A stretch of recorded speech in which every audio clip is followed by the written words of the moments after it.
vistos os princípios que informam o processo, a gente começa a falar dos princípios processuais que estão na Constituição, ou seja, aqueles princípios, né, que vão nortear o processo e que são preconizados na Constituição Federal, tá? O primeiro deles é o devido processo legal. O devido processo legal, ele está disposto no artigo 5º, inciso 54 da Constituição Federal. É elencado no rol do artigo 5º, são direitos fundamentais, tá?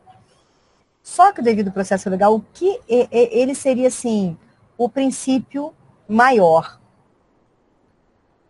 de onde desaguam todos os demais princípios, tá? Vocês vão ver na doutrina muito a referência a ele como due process of law, ou seja, a versão dele em inglês.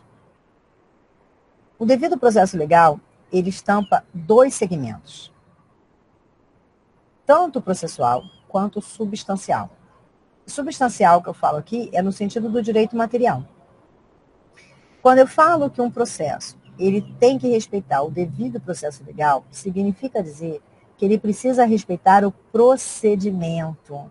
Lembra que eu falei há pouco? Falei, peraí, mas e as provas? Eu não posso simplesmente, sabe, ignorar tudo o que eu preciso num processo por conta de rapidez.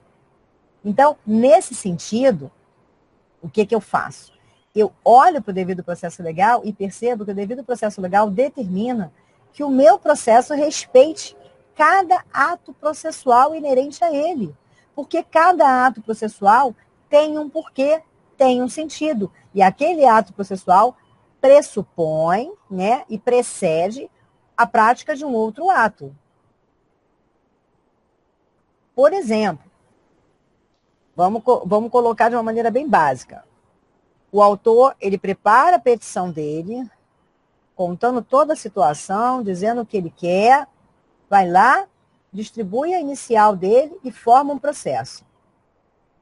O primeiro passo é analisar se esse autor, ele preenche os requisitos inerentes a uma pessoa, né, para ter uma resposta do Estado. Porque qualquer um pode peticionar para o Estado.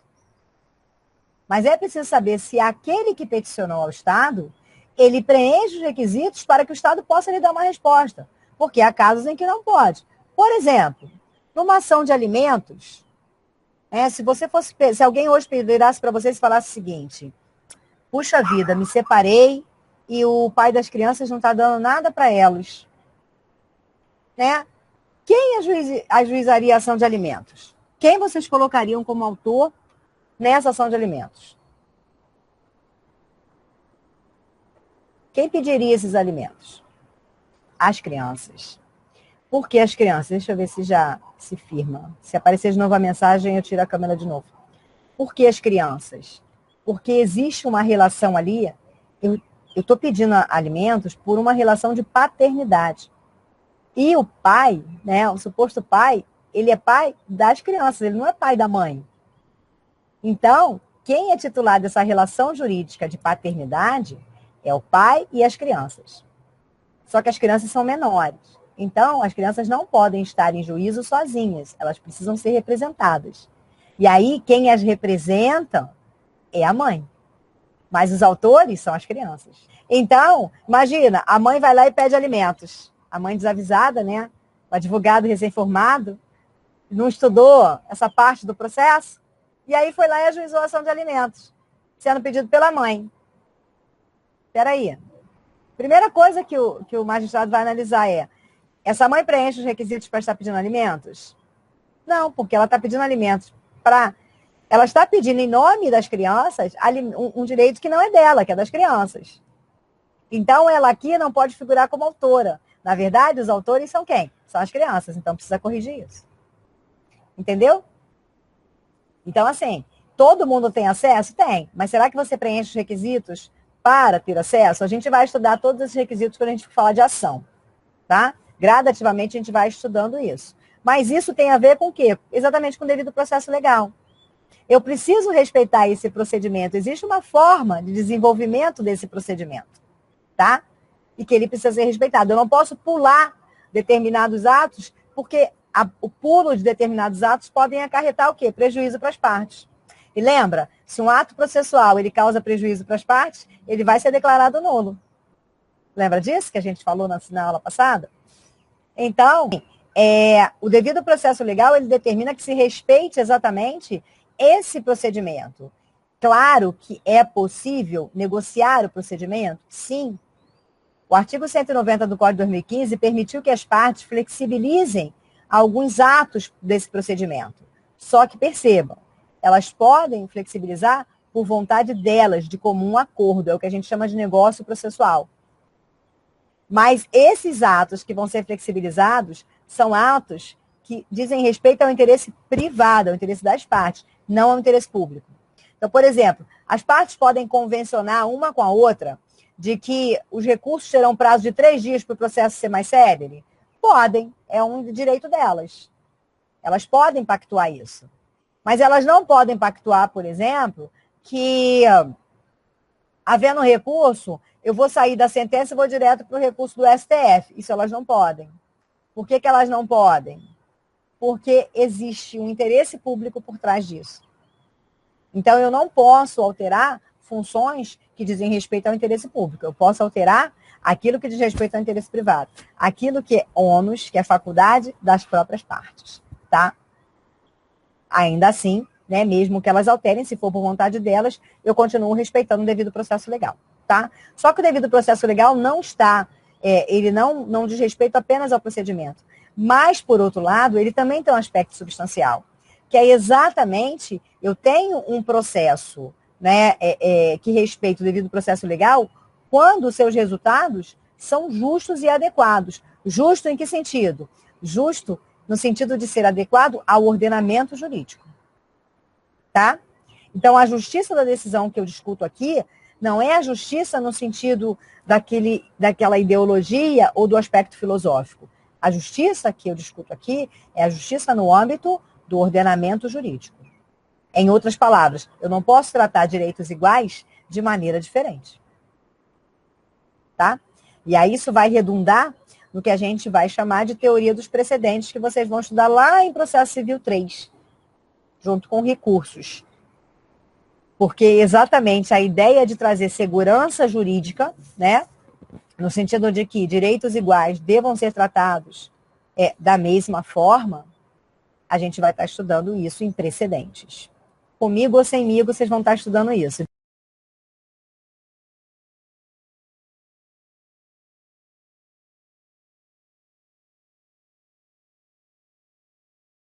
Na verdade, no primeiro momento, o magistrado mandaria ela regularizar. Legal. Porque como as crianças, né, não é alguém fora daquela relação, na verdade, ele determinaria a correção da petição, ele mandaria emendar a inicial. Exatamente para aproveitar. Lembra que a gente falou do aproveitamento? Né? A gente vai falar do princípio aqui, e aí eu vou voltar nesse exemplo mesmo para mostrar para você por que ele vai mandar corrigir ao invés de simplesmente extinguir o processo. Nesse caso, o processo não vai ser... se ela não regularizar, se não fosse possível regularizar, ele seria extinto o processo, sem resolver o mérito. O que significa mérito? Mérito é aquilo que eu peço. Então, nesse caso, o Estado não poderia dar resposta para aquela pessoa. E como ele não poderia dar resposta e aquele vício não poderia ser corrigido, ele extingue o processo acaba. Imaginemos o seguinte, eu tenho um vizinho aqui, que é casado, e todo dia aquele casal cai na porrada. Né? E aquilo me irrita de um jeito, porque eu não entendo por que eles continuam casados. Porque eles se odeiam, sabe? Eu só escuto panela voando, soquete voando, só escuto barulho o tempo todo. Basta eles entrarem em casa para ter barulho. E não é barulho positivo, é barulho negativo. E aí aquilo me irrita de um jeito que eu chego, preparo uma petição de divórcio, vou a juiz e peço o divórcio deles.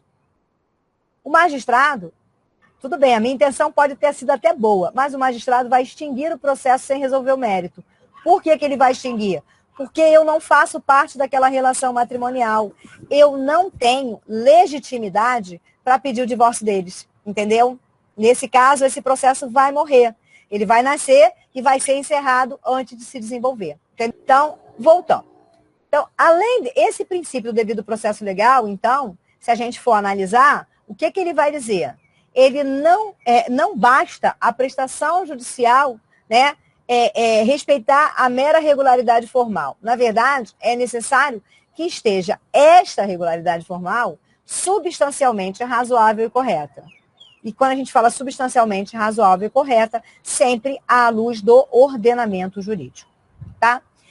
Desse princípio se extraem os outros. Esse é o princípio mor. E a gente tem outros princípios que a gente vai ver elencados na Constituição Federal.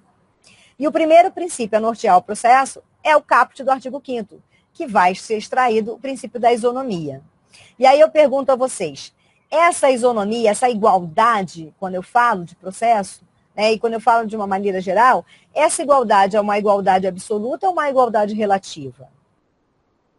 Perfeito, uma igualdade relativa. Por que essa igualdade é relativa e não absoluta?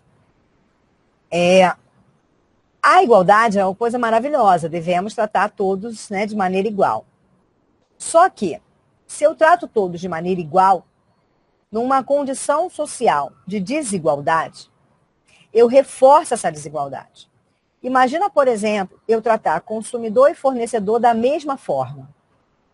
Eu já tenho uma relação totalmente antagônica, né? O fornecedor, ele tem uma condição e uma posição de vantagem sobre o consumidor. Então, imagina, se eu tratar eles da mesma forma, aplicar a lei da mesma forma para os dois, perceba que eu vou ter cada vez mais uma distância dessa igualdade. Então, em alguns casos, dentro de uma sociedade, eu tenho que pegar minorias, grupos vulneráveis, né? Grupos mais fragilizados, grupos hipossuficientes e protegê-los exatamente por quê? Porque quando a lei protege esses grupos, né, mais vulneráveis, ela equilibra aquela relação. Então, quando eu falo de relação de consumo, por exemplo, por que existe o CDC? O CDC existe porque, se vocês perguntarem, eu não sei qual a idade de vocês, mas se vocês perguntarem à mãe de vocês ou à avó de vocês como é que funcionava há 20, 30 anos atrás, quando elas compravam um produto que vinha com defeito, elas vão dizer para vocês que, na maioria das vezes, elas arcavam com prejuízo. Né? Porque o fornecedor, ele não tinha nada que o obrigasse a agir diferente. Se você analisar a relação de consumo hoje, né, principalmente numa sociedade complexa, numa sociedade de massa como a nossa, e comparar com o comércio, né, de 50, 60 anos atrás, é muito diferente. A gente tinha muito o quê? Há muitos anos atrás, aqueles comérciozinhos de bairro. Você conhecia o dono, né? O dono te atendia. E aí, veio com defeito, seu fulano. Poxa, que chato. Muitas vezes você ouvia essa resposta. E o prejuízo era seu. Né? Era bem assim que funcionava. Quando a gente falava, poxa, hoje em dia, uma das discussões enormes, Lei Geral de Proteção de Dados. Por que se protege os dados? Porque se percebeu que muitas pessoas que lidam com a internet o dia inteiro, né, se tornaram vulneráveis, porque os seus dados estão sendo coletados e desses dados a gente consegue, né, dependendo do programa que você usa, aliar esses dados aliados à tecnologia, se consegue identificar, né, questões comportamentais que nem você sabe que tem. É a equidade. Eu preciso tratar diferente aqueles que são mais vulneráveis exatamente para poder equilibrar essa relação. Porque senão eu não consigo. E aí, no processo, quando eu falo dessa isonomia no processo, eu me refiro exatamente a tratar, né, as partes, a autora e a parte ré, também com certo equilíbrio. Então, quando a gente fala de inversão do ônus da prova, por exemplo, que é uma regra que está estampada no Código de Defesa do Consumidor, o que é a inversão do ônus da prova? É uma regra processual que se volta exatamente para esse equilíbrio. O que acontece com a inversão do ônus da prova? Muitas das vezes, o consumidor, ele não tem condição de produzir determinada prova. Porque essa prova está em poder do fornecedor. E essa prova é no sentido de quê? De que o consumidor ele precisa produzir aquela prova para mostrar que ele tem o direito, para mostrar que o direito dele foi lesionado ou ameaçado de lesão. Só que essa prova não está com ele, está com o consumidor, com o fornecedor. Como é que ele vai produzir essa prova? E aí o CDC autoriza o quê? Ao magistrado inverter o ônus da prova e determinar que o fornecedor produza a prova. Isso é uma regra protetiva? É uma regra protetiva, mas é uma regra que, ao proteger o consumidor, ele equipara dentro do processo. E aí eu consigo obter a prova no sentido de poder chegar ao resultado mais justo dentro do ordenamento jurídico. Entenderam isso? Então, esse princípio da isonomia, que está, né, disposto no caput do artigo 5º, ele é extraído exatamente também para o processo. Um segundo princípio que é extraído para o processo, que vai nortear o processo, é o princípio do acesso à justiça, que é elencado no artigo 5º, inciso 35, que vai falar da inafastabilidade do poder jurisdicional. Ou melhor, inafastabilidade da prestação da tutela jurisdicional. E percebam, quando eu falo de acesso à justiça, eu não estou me referindo, não é sinônimo de acesso ao poder judiciário. Se a gente parte exatamente daquele contexto de justo que a gente estudou nos princípios informativos, o que é justo? É o processo que trabalha com o resultado de acordo com o ordenamento jurídico. Então, quando eu falo de acesso à justiça, eu falo de acesso a esse ordenamento jurídico. E para que eu tenha acesso a esse ordenamento jurídico, eu posso ter um resultado que não necessariamente seja alcançado através de uma decisão de um juiz. Por isso, a mediação. Por isso, a conciliação. Por isso, a arbitragem. Por isso a gente fala de tribunal multiportas. Eu acesso à justiça, eu acesso um ordenamento jurídico justo que resolva o meu conflito. Daí eu poder, né, entender válido que você, ao promover uma demanda, né, ao ajuizar uma demanda, você consiga obter essa solução a partir de uma autocomposição lá dentro. Tá? Então, sempre que a gente fala agora de acesso à justiça, a gente não está se referindo apenas a acesso ao poder judiciário. O acesso à justiça é mais amplo, tá? E é exatamente o princípio que vai nortear o processo. O processo é um meio pelo qual eu busco o acesso à justiça. E eu estou buscando um acesso ao ordenamento jurídico. Então, é possível que eu forme um processo, né, que eu inaugure um processo e que a minha solução se dê por autocomposição, porque é o meio mais adequado para solucionar aquele meu conflito, como a gente estudou na semana passada. Tá ok? Por isso que eu me aprofundei um pouco mais nessas formas de solução de conflito, porque eu queria que vocês entendessem a dinâmica de cada um deles. Bom, o terceiro princípio é o princípio do juiz natural. E aqui eu quero que vocês entendam o juiz natural como juízo. Eu não estou falando da pessoa do juiz, tá, gente? A pessoa do juiz é aquele que representa o Estado dentro de um juízo. E o que eu estou me referindo aqui, quando eu falo do princípio do juiz natural, é exatamente a esse juízo. Ou seja, ao órgão pré-definido para processar e julgar determinadas questões. E por que o princípio do juízo natural vai estar estampado lá no artigo 5º, inciso 37? Porque no nosso ordenamento jurídico é vedado, é proibido tribunal de exceção. O que é tribunal de exceção? É você criar um órgão para julgar um conflito que acabou de existir, que já existe. Então, eu crio aquele órgão apenas para julgar aquele conflito. Isso não pode. Eu não posso criar um órgão para julgar um conflito específico. Isso é proibido. Né? Exatamente para evitar, né, arbítrios, para evitar perseguição. Então, sempre que você tem um conflito, para dirimir esse conflito, já existe um órgão pré-determinado com a função de processar e julgar aquela situação.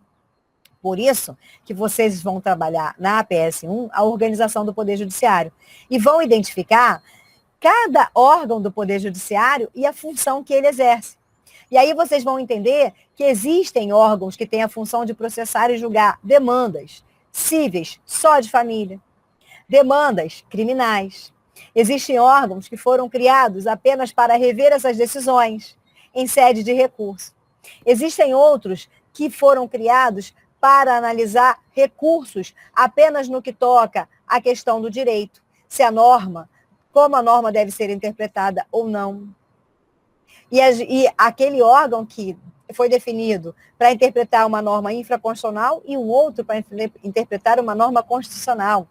Então, você começa a identificar que, previamente, o legislador e a Constituinte definiu, né, como seria organizado esse Poder Judiciário, quais órgãos estariam ali descritos e para que serve cada órgão desse.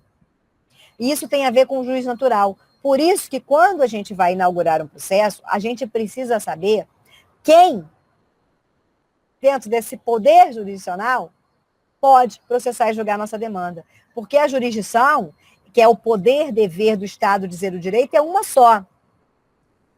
Ela é a mesma em todo o território nacional. Só o que ele fez? O que o Estado fez? Ele distribuiu essa jurisdição em alguns critérios de competência exatamente para quê? Para que ele possa prestar uma tutela jurisdicional melhor. E aí a gente tem essa jurisdição distribuída em competências, né? Para que, no sentido de autorizar determinados órgãos a processar e julgar determinadas demandas. Independente dele conhecer ou não o conflito. Ele está ali aguardando para processar e julgar quando for provocado em relação àquele conflito que passou a existir, tá? Então, isso é o que o juiz natural vai falar. E sempre pensando, o juiz natural se refere a juízo. Até aqui, alguma dúvida? Bom, o quarto princípio é o princípio do contraditório e da ampla defesa, que está estampado no artigo 5º, inciso 55.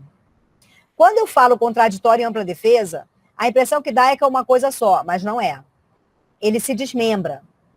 Contraditório é uma obrigação, é um dever, né, que o Estado tem de dar às partes no processo conhecimento de todos os atos que ali ocorrer. Ele tem o dever de permitir que as partes se manifestem e tomem conhecimento acerca de qualquer ato que ocorrer no processo.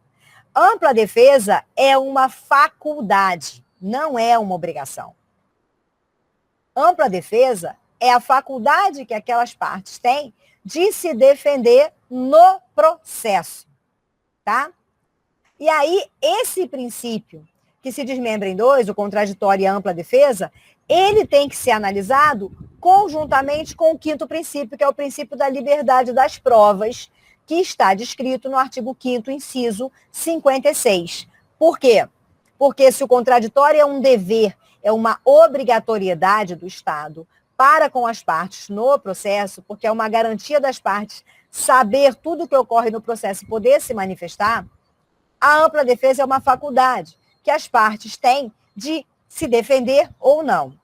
E para aquelas que querem se defender, a defesa é ampla. E ampla em que sentido? No sentido de poderem se utilizar de qualquer meio de prova existente, desde que não seja ilícito.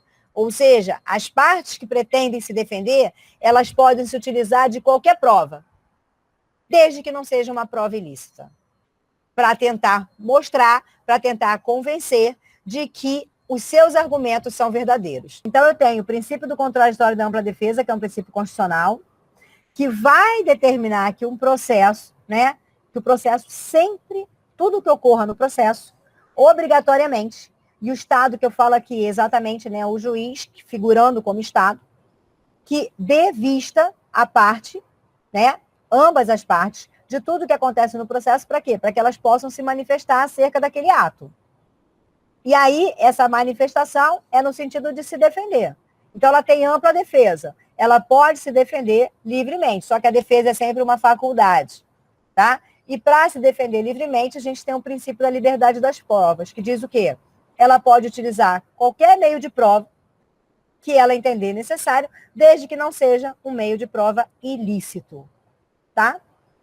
Tranquilo?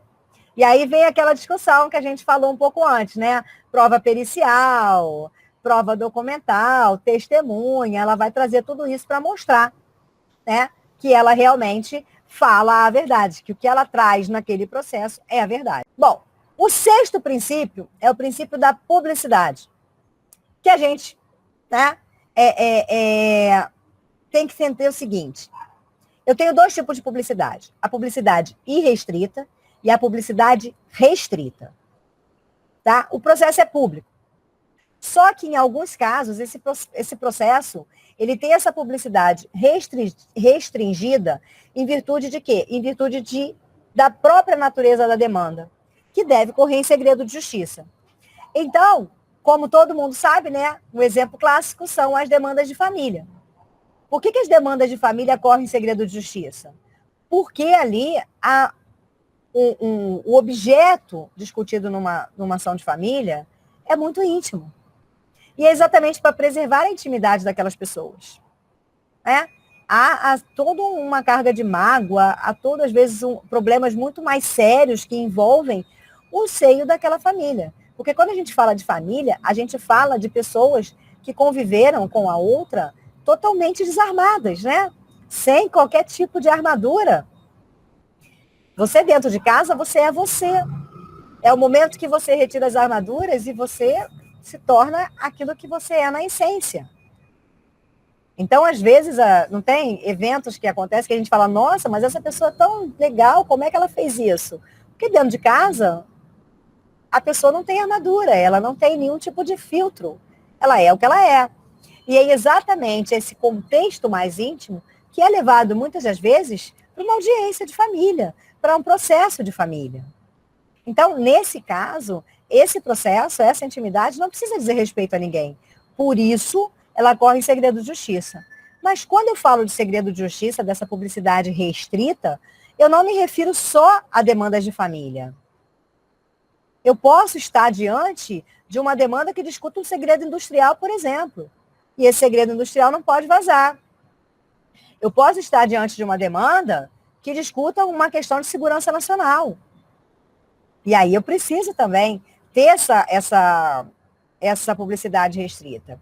Tem um livro muito bom, esse livro já está esgotado, né? E eu acho que eu tenho ele em PDF, eu só tenho que procurar. O livro é um processo. Esse livro é maravilhoso. Eu li esse livro em um dia. Ele é fininho. É um processo tramitando. Então, tem a petição inicial, tem a contestação. Claro que não já ocorreram mudanças no processo, por conta do Código de 2015, mas você tem exatamente a visão, né? Então, o processo, como é que o livro acontece? É o processo correndo e uma conversa, né, do juiz com o escrivão nos bastidores. Então, é muito legal porque você começa a ver a visão do juiz num processo, né, a visão de um advogado, a visão do outro. E esse processo é o seguinte: é o caso de um advogado muito bem conceituado, que ele é réu num processo de assédio sexual. E quem ajuiza esse processo é uma ex-secretária dele. Eles tiveram realmente um caso, quando ela trabalhou com ele, né? E desse caso, quando ela trabalhou com ele, ela saiu do escritório, e aí um outro advogado, conversando com ela, ele incita ela a ajuizar a ação de assédio moral. E aí ela ajuiza a ação contra esse advogado. Só que essa ação é pedido para correr em segredo de justiça porque o advogado é um advogado muito bem conceituado. E aí o livro começa a trazer, né, essas nuances desse processo. Gente, o desfecho do livro é incrível, é muito legal. E o nome do livro é Em Segredo de Justiça. Vou botar aqui para vocês. Em Segredo de Justiça. E o autor é o Gabriel Lacerda. Quem tiver curiosidade, leia, porque é um livro muito legal que abre, sim, a mente, né? E como é um romance, você acaba lendo muito rápido. É um livro bem gostoso de ler. E aí ele traz exatamente isso, que não necessariamente eu preciso estar numa demanda de família para ter segredo de justiça, para ter essa publicidade restringida. tá? Eu posso ter essa publicidade restringida sem ser demanda de família. Então, quando a Constituição fala o processo é público, significa que você pode dar, né? As pessoas precisam ter acesso ao processo. Só que um outro detalhe que eu preciso falar com vocês é a questão do processo eletrônico. Com o processo eletrônico, essa publicidade ela acabou sendo obstaculizada. Você não acessa o número do processo e vê o processo como um todo. Até porque também é preciso pensar na LGPD, né? Dados sensíveis estão ali inseridos no processo. Então, por conta disso, gente, quando a gente fala de processo eletrônico, hoje, para você ter acesso a um processo, você precisa entrar em contato e pegar uma senha. E aí você pega a senha e acessa o processo para conhecer. Por quê? Porque o processo é público. Você tem o direito de ter essa senha, o acesso a essa senha, para poder visualizar o processo. Desde que não seja, claro, um processo de publicidade restrita. Ok? Um outro princípio, e aí a gente vai voltar naquela discussão de tempo, é o princípio da razoabilidade da prestação da tutela jurisdicional, que está elencado no artigo 5º, inciso 78. O processo ele não tem que ser rápido, ele tem que levar o tempo que ele precisa para se desenvolver. Então, essa tutela jurisdicional ela tem que ser entregue num tempo razoável. E o que seria essa razoabilidade? Seria um processo sem tempo morto, sem que ele fique parado, onde nada acontece naquele processo. Isso significa razoabilidade. E, por fim, o último princípio que a gente vai estudar, o princípio constitucional processual, é o princípio da motivação. Quem aqui se arrisca a me dizer o que seria essa motivação? Quando a gente fala da petição, da parte buscar, o que a parte precisa colocar de fato na petição, né, a gente vai chamar de causa de pedir. É o motivo pelo qual ela está indo ao judiciário. Show! Só que essa motivação, que está lá no artigo 93, inciso 9 da Constituição, será que realmente a Constituição, ela quis se referir às partes?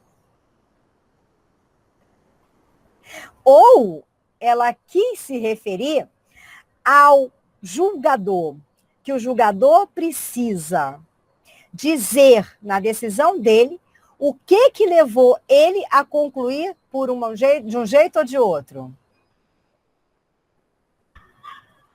Gente, essa motivação aqui está atrelada à fundamentação das decisões. Toda decisão precisa ser fundamentada. O julgador precisa demonstrar a sua racionalidade. Ou seja, como ele raciocinou para concluir de determinada forma. Qual foi o caminho que ele trilhou? O que ele observou? Qual foi a base doutrinária? Qual foi a base jurisprudencial? Qual foi o precedente? De que forma? Por que ele olhou daquela forma? Lembra que eu falei que ele não pode proferir decisão surpresa? Então, o raciocínio dele tem que estar atrelado a tudo que foi discutido no processo. Porque se ele raciocina e traz um fundamento diferente daquele que foi permitido que as partes se manifestassem, essa decisão, inclusive, é passível de nulidade. Então, essa motivação que consta lá na Constituição, esse princípio da motivação que a gente extrai da Constituição, no artigo 93, inciso 9, está voltado para a fundamentação das decisões judiciais. Fundamentação da tutela jurisdicional concedida. Entenderam? E não das partes. Tá? Porque, olha só, lembra que eu falei que a gente tem algumas garantias processuais que precisam ser respeitadas exatamente, que vai de encontro ao arbítrio do Estado? Por isso essas garantias? A motivação é uma delas. Imagina se um julgador pudesse julgar sem ter que me explicar por que ele decidiu daquela forma. E como é que eu ia recorrer de uma decisão que eu não sei nem por que ele decidiu daquela forma? Entenderam? Então, a Constituição já traz aqui, olha só. Se você não motiva a sua decisão, você viola o próprio devido processo legal. Como é que eu vou saber que substancialmente aquela decisão encontra abrigo no ordenamento jurídico? Exato, decidi isso porque sim, não existe. Foi a minha eterna briga com a minha mãe na adolescência. Acho que alguns de vocês com certeza passaram por isso. Falava, mãe, isso e isso. Ela, não. Mas por quê? Por que não? Mas por que não é resposta? Porque eu não quero. Mas porque eu não quero, continua não sendo resposta. Ela me dava 300 bifas e aí eu tinha que aceitar, né, a fundamentação dela. Não é? Quem foi educado há uns anos atrás bem sabe disso, né? A fundamentação dos pais, como é que eram. Pois é, né? Exatamente isso. Eu não suporto o porquê não. Vocês vão estudar em Processo Civil 1 também, o artigo 489, parágrafo 1º, que vai exatamente definir o que não significa uma decisão fundamentada. Ok? Beleza até aqui? Alguma dúvida? Então, a gente vai estar no segundo break, né? Para tomar uma água, recuperar a mente, fixar esse conteúdo para a gente começar a falar das normas fundamentais do processo civil. Os 12 artigos, 12 primeiros artigos que estão lá no CPC. Ok? Então, até já, crianças.